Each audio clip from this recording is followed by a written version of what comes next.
The Media Center for Art Education and Technology, a service of the Monterey County Office of Education, along with the Herald Live, presents Prep Nation. Now to your hosts, Dave Kellogg and John Devine. Welcome to Prep Nation. This is version 2013-2014, coming to you from Millennium School in Salinas. I'm Dave Kellogg alongside John Devine and Tommy Wright.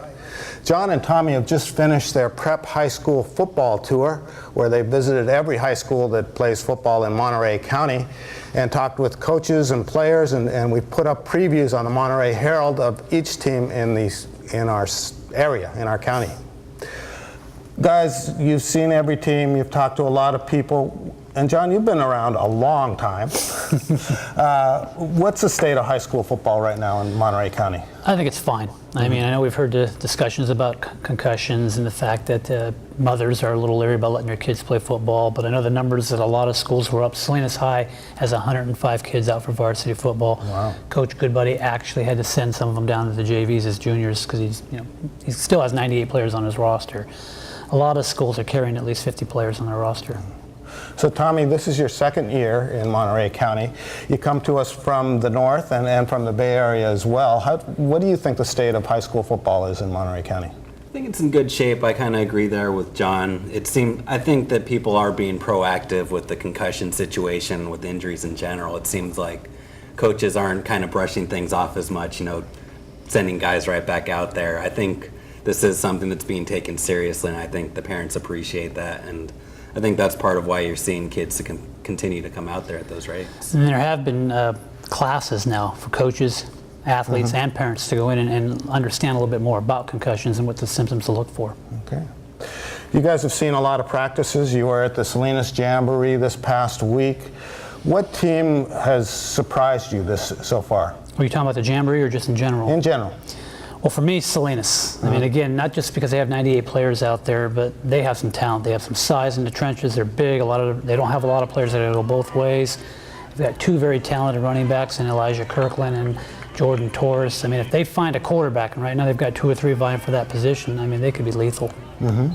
What about you, Tommy? What team looked good to you that you didn't expect? I'd probably say Everett Alvarez. Okay. At the Jamboree, I think they really impressed both John and myself. They were competitive with all those other teams out there, which after last season is something for them to be proud of.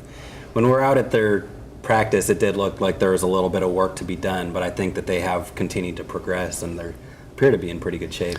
Particularly Edric Gamble. He's a junior quarterback. He really shined in that Jamboree. I mean, he threw 2 touchdown passes. He took off on a 45-yard touchdown run. I know it's a Jamboree and you don't know who's out there, but early indications are they're not going to go 0-10 this year. Yeah, one of those passes by Gamble, it was a good 30-40 yard pass that he just dropped right in there into his receiver's hands in the end zone. It was pretty impressive. Now, are you guys expecting the same teams we usually get who are going to be the powerhouses in our area? And I'm talking about Palma, Seaside, Carmel. I am. I mean, I'm a little concerned about Palma right now. This is a program that's made 29 straight playoff appearances. It does have its quarterback back in Mitch Kidd and running back Brandon Oliveris, but there's not as much depth as there has been in the past in this program. I mean, they're an injury away from being in trouble. And if you take a look at their non-league schedule, they've got 10 teams that made the playoffs last year, starting with Carmel on Saturday. How about Seaside? Seaside, I don't know how you think, Tommy, but to me, Seaside's physically gifted. I mean, they've got some size, they've got some speed, and again, we're judging solely on what we saw in an hour or 2 hours out there at a practice. What I saw was sometimes a little confusion, and that's to be expected early in the season when you're going through your progressions and whatnot. But clearly, a lot of talent out there. I mean, there's a reason why they call them, I think, University of Athletics over there at Seaside. Tommy, what about Carmel? What do you think of them after seeing them drill? I mean, there's nothing to think that they're not going to continue doing what they've been doing the last few years under Golden Anderson. They have the numbers, they have the athletes. There's nothing that I saw there to make me think that they won't dominate the Mission Trail Athletic League. What's impressive about Carmel, too, is the system. They understand the system. They don't need huge linemen to execute this system. They hold their blocks for a second or two, and the pass has been delivered. They also have a running back that we haven't talked a whole lot about, Holden Smith, who's rushed for over 3,200 yards in the last 2 years. Well, maybe now's a good time to transition into what our picks are for the top 10 in Monterey County, rather John's picks, actually. Thanks. John, why don't you run it down for us? Start with us at number 10, and we'll count up, and at number 10 we've got a team that's been improving the past few years. Yeah, I have Pacific Grove at number 10. I mean, this is a program that has improved in each of the last 4 years in the win column, went to the playoffs last year. Keep an eye on Jake Speed. This is a guy that was hurt a lot last year. He's a guy that could rush for over 1,000 yards. And the quarterback, Luke Lowell, he's his third year as a starting quarterback. And then at number 9, a team from South County. Soledad, and I don't think that should be a surprise to anybody. This is a program that has now made the playoffs the last 2 years, improved in the win column, 6 wins last year. Very talented offensively. Fernando Longoria last year set a single-season school record for passing yards. They've got a receiver named Jose Martinez who caught 46 passes, and they got a running back named Jeremiah Maria who was on pace to break the school rushing record before he got hurt and missed the last 4 games. Still had almost 1,100 yards rushing. Yeah. Number 8, you got a little bit of a wobbler after seeing what happened Friday night, right? I am a little worried about Alice Sal, and I think Tommy would agree with me here. I mean, losing Ricky Munoz, and it looks like he may be out with a knee injury for a significant amount of time. I mean, that was their offense. Before, when we were out there at their practice, their coach said, hey, this is a guy we think could set the school record for rushing yards. You know, they're a very young team, new coach, new system, new league. I mean, they could struggle a little bit. And number 7, a team that many of us aren't as familiar with because they come from outside our county. And that being Christopher of Gilroy. This is a program that probably has no business being in the Pacific Division. I know they were 3-7 last year, but people should have taken a look at the big picture of this program. A lot of those kids are coming back. They're a good-looking group of players. Jacob Moon was an all-state linebacker last year as a sophomore, and he's back in the fold. I mean, they're going to run off, in my opinion, with the Pacific Division, be back in the Gavilan Division in 2014. Okay. And number 6, a team you saw this weekend against Bellarmine, Powerhouse Bellarmine of San Jose. Yeah, and that's Monterey, and I'm not sure it's a fair evaluation of watching Monterey play against a very good Bellarmine team, but they held their own. I thought on defense, they sat there, they made some stops. I mean, they're a young defense. Bellarmine was good. I mean, they blew by them a couple of times on a couple of scrimmages. Offensively, they struggled a little bit, but I think that'll get better. And again, it was a scrimmage, so who knows how much they were really showing. At number 5, a team we just got through talking about that makes the leap in the Equity League to the A division. Yeah, and if you talk to Coach Al Avalos, he said he's not happy about that. Okay. You know, he's got an enrollment of under 1,000 students. They have a freshman program again this year, but they haven't had it for a couple of years. That being said, they're very talented still. Ronnie Turner's back at receiver. They've got a slew of really good receivers.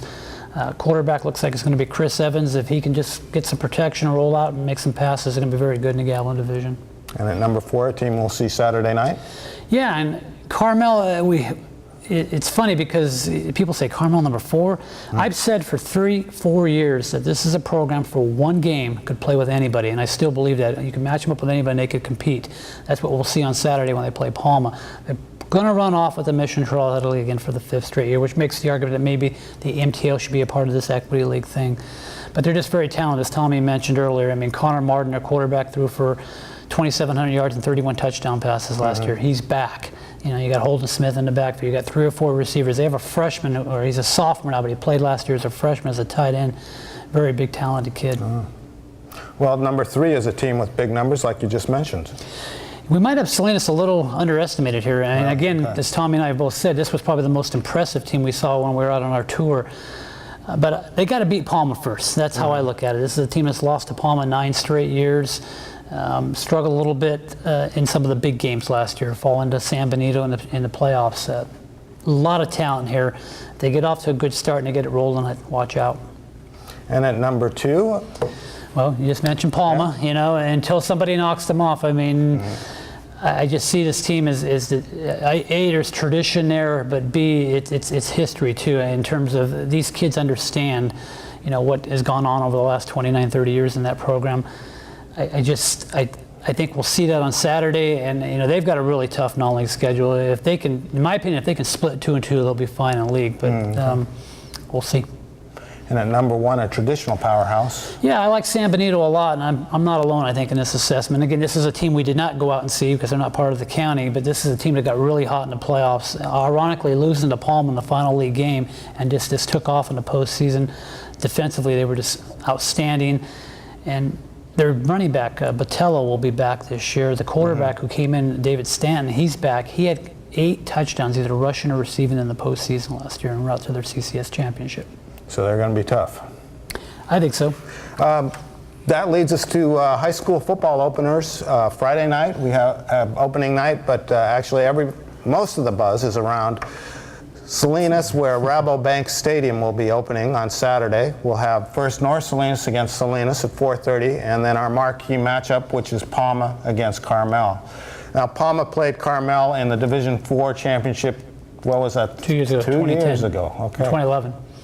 After having seen that, you covered that live. Do you see some parallels between that game and this game? Well, obviously it's a whole different cast of players, although Right. there are a couple of players that were on that team. Holden Smith was on that team 2 years really? ago for Okay. Carmel. The programs are the same. I mean, that doesn't change. I mean, the systems are in place. That being said, Palma can throw the ball a little bit this year, which is something they couldn't do 2 years ago in that game. They didn't need to, and I'm not sure they need to in this game either.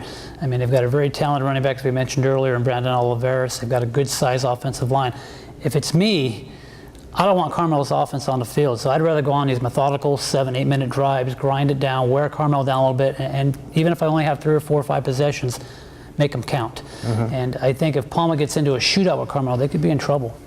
What are you going to be looking for early? What do you see as an indicator early, say in the first quarter, of the way the game's going to go? I think turnovers, for starters. I mean, we talked about this on the way over in that game a couple years ago. Turnovers were kind of a thorn in Carmel's side. I mean, they turned the ball over twice in the first half. They muffed a snap on what would have been a field goal, would have cut the deficit to 3 at halftime.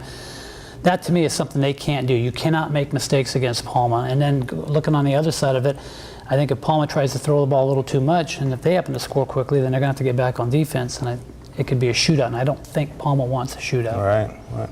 Tommy, what do you see are the keys early to this game? Yeah, I kind of agree with John. I think for Palma, that game's going to be one in the trenches. They have a definite size advantage over Carmel, where Carmel might have a little bit more speed on the outside. So for Palma, they're going to want to try and keep it on the inside, keep it between the hash marks. A lot of kind of grinded out stuff like John was saying. You know, I'm not saying Palma can't throw the ball, Right. or nor Yeah. should they. I mean, Mitch Kidd is a good quarterback. I mean, he's been working all summer. He's far further along than he was last year at this time. I remember, this is a kid that they threw in there last year in week 4 of the season. Right. They were down at halftime, 12-0. He rallied them back for a win with his arm. Around their season. Yeah, I mean, they went on and won 7 straight games like that. So I'm not suggesting that they don't try to throw the ball a little bit. I'm just saying I think they need to run the ball a little bit and consume that clock. Okay. What's the atmosphere going to be like? What do you anticipate the atmosphere is going to be like, Tommy? I think it should be pretty wild. I think it's going to be, pretty exciting, pretty lively out there. I think the place holds like 4,000, 5,000 Yeah. folks. Have you been to a high school game where there's been 5,000 folks? Not one that I can recall, no. I have, and you obviously have. that was the one 2 years ago when they played at NPC in front of 6,000 people. I don't know if we'll get that type of a crowd because this isn't a championship game. It is just the first game of the season, but I do think it could go a long ways in dictating someone's season, which way they go. The thing I fear is if Carmel wins this game, then people are going to say, well, Palma's down. And if Palma wins this game, people are going to say, well, they weren't supposed to beat Carmel. So, I mean, Right. It's the big stage for Carmel. Do you think they'll be able to step up to the big stage like that? Because I feel like Palma traditionally has played these big games in front of big crowds. Carmel had it 2 years ago, but they haven't been so much in the C-section championship games. I think no question they can play with them. And again, I've said this already. I think Carmel can play with anybody for one game. I mean, this is an explosive offense. And keep this in mind. This is a Carmel defense that's got 8 starters back, where Palma's replacing 8 starters on defense. Okay. And of course, I guess Carmel has played in the big pressure games, because how much more pressure can you get than in a big shoe game where you are playing in front of those 5,000 crazy folks? Well, and they do have a CCS title under their belt and a pretty good record under the Golden Anderson regime. Just a quick stop on any other games that interest you this weekend. Well, you mentioned the North Salinas game, and obviously Salinas is an improved, or North Salinas is an improved team. I mean, there are 15, 16 kids on that team that have been there now for 3 years. Now, whether they can compete with Salinas, we're going to find out, but there's probably a reason why North High is in the Pacific and Salinas is in the Gablin. We've got more local high school sports talk coming your way. Thanks for tuning in. Welcome back to Prep Nation. Let's talk some community college football, shall we? They also open this weekend, both Monterey Peninsula College and Hartnell College, who shared the Coast Conference title last season. For the second straight year. Second straight year. Okay, so what's MPC up to this weekend? They've got American River College this weekend, and it's a tough, inevitable task, I think, to open the season. This team is ranked number 7 in the state, and as you told me earlier today, they scored what? 59 points last year. Yeah, they're a powerhouse every year. It's going to be tough. Wow. You know, and if Oh, in last year's game? Yeah. In the last game last year against the two teams. you know, the thing with community colleges too, at least in our area, is coaches don't get to pick who their preseason is. There are 3 games where the head of the conference selects who you're going to play. Oh, really? So you want to make friends with the head of your conference, or you wind up with games like American River? Yeah, well, it's been a tradition for NPC getting stuck with AR. And again, I'm not saying NPC can't compete with them, because we saw them out at practice a couple of weeks ago, and they look good. I mean, I think that's the happiest I've seen Coach Rasmussen in a while. I mean, but American River, they're ranked number 7 in the state for a reason. Tommy, what impressed you about NPC when you saw them? I would say probably their size was the first thing that stood out to me. One thing that is going to be an issue is replacing Cole Houston at quarterback. He was a very efficient quarterback last year, kind of jumped right in there after Fales left, and he had a really high completion percentage. He was up near the top of the Coast Conference for most of the season. So that's going to be an issue for them, trying to find someone to lead that offense. You know what got my attention was this offensive lineman, Travis Grover. He's 28 years old, went to Valley Christian 10 years ago. Got a delayed start in football because he went into service. Thought that was more important, serving his country than playing football.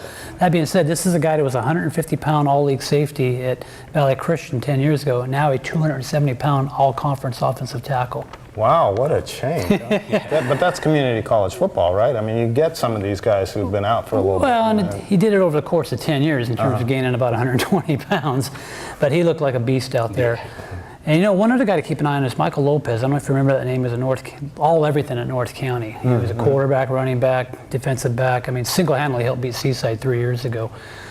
He's back there as a sophomore this year, and they haven't decided where they want him yet. They got him as a receiver, but he told us he may start also as a defensive back, and he's very dangerous as a kick returner. What about Hartnell this weekend? Well, they got Las Madonas, and that's a nightmare for them. That probably hasn't gone away because they blew a 21-point fourth quarter lead last year and lost in overtime to Las Madonas. In fact, you could make the argument that's the difference in them going to the bowl game. It's at Salinas High, and it's going to be the last time they play a game at Salinas High because they are moving to Rabobank Field after this as well. Hartnell, I don't know what you think, Tom, but they look awful big as well. Yeah, they were a little bigger than NPC probably, and I think that could go a long way with DeAndre Mann.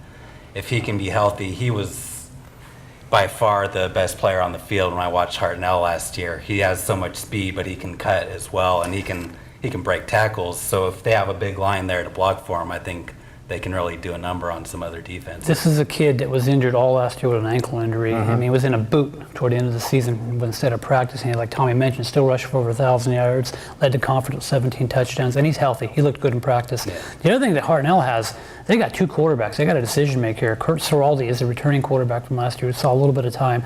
He looked sharp in practice, but Michael Turner, who was our Offensive Player of the Year in football last year at Seaside, he's at Hartnell this year, and he's pushing for some time. I think Coach Collins is going to use both of them at times over the course of these first couple of games, but I think he's going to have to make a decision in terms of building that chemistry. Is Turner catching on fairly fast, or how's that learning curve for him? Well, it's hard to tell probably in just an hour or two of practice, but he was working with Seraldi with the first team a little bit, and it's a sophisticated offense that Hartnell runs. It's it's a lot of read and react, and he looked good when we saw him. From what Collins was saying, their head coach, Matt Collins, it sounded like he did have a little bit of work to do. I think that was probably the only thing that might be stopping him from already being the starter is that complex system. But you got to think they're going to try and get him in there at some point in time. And I think, too, if you talk to any junior college coach, it is a significant jump going from high school to college. I mean, there are players that are D1 type players playing JC ball for whatever reasons they couldn't get into to a D1 school. So they're playing at that level. So it's a very physical game. Well, I was thinking with Turner, I mean, he went to 2 high schools, and now the JC, it's like 3 different programs in a relatively short time. Yeah, to a degree, he's learned his 3rd system in 3 years. Alex Smith. 7-7. Who's Hartnell got this weekend? They open up at Las Madonas. Right, Pittsburgh. Yeah. And again, a team that they fell in overtime to last year. And if you I talked to Kapil Fletcher, Tyler Isbell was a Salinas High graduate. They're both still saying, the one thing we learned from that game is never stop playing. Going back to high schools for a minute, opening up this week as well is the volleyball season, isn't it, John? All sports are open actually, but yeah, the volleyball gets going this week. Don't ask me to pick a top 10 right now, but I will say I think Salinas High is clearly a class above everybody right now. And Maddie Madden's back for her 3rd year, and she's a left-handed outside hitter, so that makes her even that much more effective. And she's got a 3-year starting center, and Aaron Rankin back, so they're going to be tough to beat in our area. Who else is looking good out there? Well, Dave, I mean, Notre Dame. I mean, Okay. you always got to look at Notre Dame. There's a tradition there, 15 straight playoff appearances for this program, handful of CCS titles. Emily Conanon's back, and she was very valuable last year as a sophomore. She's spent the whole summer getting ready for this year, as do a lot of volleyball players, and they're kind of going full season now. And our setter, Erin DeSerpa, is back as well, so that's a nice combination. Never underestimate King City, and Debbie Hudson's back. Oh, really? She was retired 6 years ago. Why? Kind of tinkered with the program a little bit as a JV level, but she's back now as a varsity coach. Okay. And she, to me, we saw them actually when we were down at the King City tour, or the football tour. We popped in there when it was, what, about 100 degrees in that gym? Wow. Didn't take long to start sweating, not like here though. But anyway, they looked good. I mean, it looked like they were already fundamentally sound. And, you know, Wendy Davis did a nice job there as well. And Yeah. I think she learned a lot from Debbie, so now it's just kind of turning her over. Okay. What cross country gets started as well this week? Yeah, and we were talking volleyball here, and of course, we didn't mention Catalina. They're the defending league champions, but Lizzie Tardieu, who's been a 4-year starter at libero for Catalina, she's also a cross-country champion. So she's back to help the Cougars not only defend their league title, but defend a CCS title, their first ever. And there's a lot of runners. Salinas High, I think, will be pretty good this year in girls cross-country. Cynthia Camacho's back. She had an outstanding CCS championship meet to vault Salinas to the state championships as a team in Division I. And Edgar Bonilla from King City, he came out of nowhere last year to win a league title in cross-country, and he's back. Going back to girls cross country, did Tardieu surprise a lot of people last year? It didn't surprise me because she's a very gifted athlete. It might have frustrated a few athletes because here's a girl that was training maybe once a week that went out there and won a league title. She's just a very gifted kid, versatile athlete, and was a champion in CCS or in the MTL in the 400 in track and field as well, leading Catalina their first track title. So she's just a very good athlete. Do you see any surprises out there? Anybody like Tardieu who's going to come from another sport? And I don't right now. Again, Yeah. we haven't seen a whole lot of cross country. In would that fact, surprise you though? no, it I wouldn't. mean, with the sports becoming more and more specialized, it's Not at all, just because I think cross country is a sport where you can train on your own. I mean, you need a little guidance, but you know, you don't need somebody to tell you to go on a 6-mile run if you're dedicated enough to do it, and that's what she was doing last year. okay. Moving now to our boss's favorite sport, and that's water polo, of course. What's it look like in the pool this year? Well, now that his daughter has graduated, Salinas has been decimated. I like Monterey. Monterey's girls water polo team. Shannon Cry and Colleen Mahon. These two girls last year shattered just about every school record at Monterey High, and they're back. Okay. So again, they may be in a little stronger division this year, but they're a playoff caliber team, as is Santa Catalina. Okay. What about the boys? Well, I do like Salinas. Nick Clark is a freshman last year, very good swimmer. He'll be one of their better water polo players this year, along with Nathaniel Hunsdorfer. So they've got a couple of a lethal combination there where they can make a run. Of course, in water polo, you've got 3 leagues divided into 2. You count the Santa Cruz Coast Athletic League. So you got to keep an eye on SoCal. I mean, they've won it like 17 straight years. Right. Although Carmel last year beat them in the championship game, so keep an eye on Carmel. Huge as well. upset there. Yes. Yeah. Well, you guys were out on the football field. I heard that on the football tour, rather, I heard you ran into a little bit of field hockey action. We actually shot a little field hockey for our website, and again, we're at North Salinas, and again, this is a program that's had a lot of success over the last decade, and I would expect them to be up there challenging Christopher for a league title. Now, Tommy, did you and John pick up the sticks and see what it's like to No, we roll did with not. the big girls? I'm afraid of those balls. They look pretty hard. But yeah, one note about that team though, they did have a lot of freshmen coming up that probably aren't going to be up there on the varsity quite yet, but the program looks like it's in really good shape for the future. You know, I try to get him in one of those kilts that he Kilts? wants to wear. Yeah. Little skirt. Yeah, will look fine. Hey, rolling now to CSUMB, and their sports, of course, are starting up very soon here. What's going on this weekend with the Otters? Yeah, this weekend the Otters they're hosting the Otter Volleyball Classic, a little tournament. They're going to have a whole bunch of teams. There's also going to be some men's soccer and women's soccer getting started this coming weekend. The volleyball team, I'm expecting them to improve on last year. They had a little bit of struggles toward the end. They started off pretty strong in their non-conference schedule, but this is a team that does have 2 local kids. There's Julia Ashen from North right. Salinas. There's also Lacey Ventura from Salinas. So I'm expecting them to improve a little bit. Okay. All right, and we'll take a closer look at what's going on at CSUMB in next week's show. But for now, that's all for this week. Thank you for tuning in.